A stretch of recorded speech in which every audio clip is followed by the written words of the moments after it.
दोस्तों, 16वीं सदी में फ्रांस की धरती पर जन्मे एक महान ज्योतिषी और भविष्यवक्ता ने जब अपनी आंखें बंद करके आने वाले हजारों सालों के भविष्य की किताब लिखी थी, तब शायद ही किसी ने सोचा होगा कि उनके लिखे हर शब्द एक एक करके सच साबित होते चले जाएंगे। और वो दिन आज का दिन है। वो साल 2026 का यह दौर है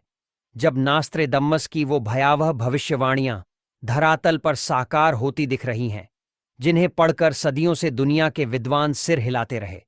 कुछ ने हंसकर टाल दिया, कुछ ने डरकर किताबें बंद कर दीं। लेकिन आज मध्य पूर्व की धरती पर जो आग जल रही है, वो आग सिर्फ बारूद और मिसाइलों की नहीं है, बल्कि वो उस इंसान की लिखी स्याही की आग है जिसे हम नास्त्रेदमस के नाम से जानते हैं।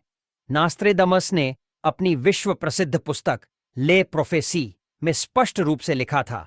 कि एक ऐसा दौर आएगा जब समुद्र के किनारे बसी दो महाशक्तियां ऐसे महायुद्ध में उलझेंगी जो पूरी पृथ्वी को अपनी चपेट में ले लेगा। और आज जब भूमध्य सागर के तट पर बसा इजराइल और कैस्पियन सागर के करीब स्थित ईरान एक दूसरे पर मिसाइलें बरसा रहे हैं, तो हर विद्वान, हर विश्लेषक और हर आम इंसान यह कहने पर मजबूर हो गया है कि नास्त्रेदमस ने जो देखा था वो अब सच हो रहा है। लेकिन इस पूरे संघर्ष की जो सबसे बड़ी और सबसे चौंकाने वाली बात है, वो यह है कि नास्त्रेदमस ने न केवल इस युद्ध की भविष्यवाणी की थी, बल्कि उन्होंने ईरान के सर्वोच्च नेता अयातुल्लाह अली खामेनेई की मृत्यु का भी स्पष्ट संकेत अपनी पंक्तियों में छोड़ा था, जिसमें उन्होंने कहा था कि पूरब का वो सर्वोच्च धार्मिक राजनीतिक नेता जो लोहे की मुट्ठी में अपने देश को थामे रखेगा, एक दिन अचानक इस दुनिया से विदा हो जाएगा और उसके जाने के बाद उसका देश भीतर से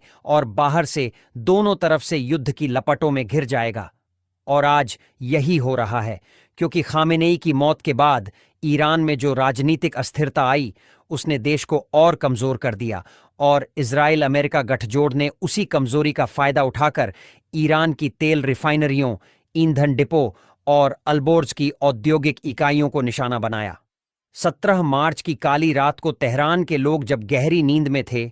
तब इजराइल की मिसाइलें ईरान के उन ठिकानों पर बरस रही थीं जो न केवल उसकी ऊर्जा जरूरतों का आधार थे, बल्कि पूरे देश की अर्थव्यवस्था की रीढ़ भी थे।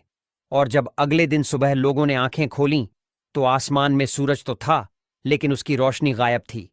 हर तरफ काला घना धुआं था, सफेद कारें काली हो चुकी थीं, दीवारें काजल से ढकी थीं और हवा में एक अजीब सी गंध थी जो सांस लेते ही गले में जलन पैदा करती थी। और यही वो भविष्यवाणी थी जिसमें नास्त्रेदमस ने कहा था कि जब पूरब का देश जाग उठेगा, तब आसमान से जहरीली राख बरसेगी और उस राख से न खेत बचेंगे, न पानी, न इंसान। ये ब्लैक रेन यानी काली बारिश कोई साधारण बारिश नहीं है। यह उस भयानक वैज्ञानिक प्रक्रिया का परिणाम है जब तेल, रसायन और विस्फोटक पदार्थ एक साथ जलकर वायुमंडल में सल्फर डाइऑक्साइड, नाइट्रोजन ऑक्साइड और हाइड्रोकार्बन जैसे जहरीले तत्वों को घोल देते हैं। और जब यह बादल बनकर धरती पर वापस बरसता है, तो उसकी एक बूंद भी इंसान की त्वचा को झुलसाने, उसके फेफड़ों को नष्ट करने और उसकी सांसों को बंद करने के लिए काफी होती है।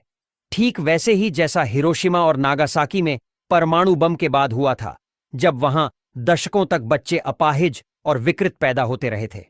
नास्त्रेदमस ने एक और भविष्यवाणी में यह भी कहा था कि 7 समुद्र पार से एक महाशक्ति इस युद्ध में प्रवेश करेगी और उसके हथियार आकाश से बिजली की तरह गिरेंगे। और आज अमेरिका के विशाल युद्धपोत, उसके बीदो बमवर्षक विमान और उसकी JDAM मिसाइलें ईरान की धरती पर कहर बरपा कर रहे हैं।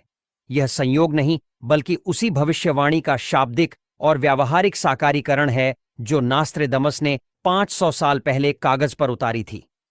अब सबसे बड़ा सवाल यह है कि नास्त्रेदमस ने इसके आगे क्या लिखा है, क्योंकि जो हो रहा है वो तो हम देख ही रहे हैं, लेकिन जो होने वाला है वो और भी भयावह है। नास्त्रेदमस के अनुसार इस युद्ध के बाद वैश्विक अकाल की शुरुआत होगी, क्योंकि जिन देशों में तेल और गैस आपूर्ति बाधित होगी, वहां खाद्य उत्पादन ठप हो जाएगा, खेती के लिए जरूरी उर्वरक नहीं मिलेंगे, परिवहन लागत आसमान छुएगी और करोड़ों लोग भूख से तड़पेंगे। उन्होंने कहा था कि एक ऐसा वर्ष आएगा जब सोना, चांदी और अनाज सब बराबर की कीमत पर बिकेंगे और वो साल अब दूर नहीं लगता।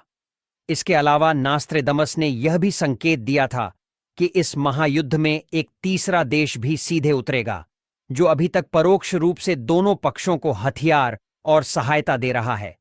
और जब वो देश सीधे मैदान में आएगा, तब यह युद्ध द्वितीय विश्व युद्ध से भी बड़े पैमाने पर फैल जाएगा और तब दुनिया के नक्शे पर नई सीमाएं खींचेंगी, नए देश बनेंगे और पुराने कई देशों का अस्तित्व ही मिट जाएगा।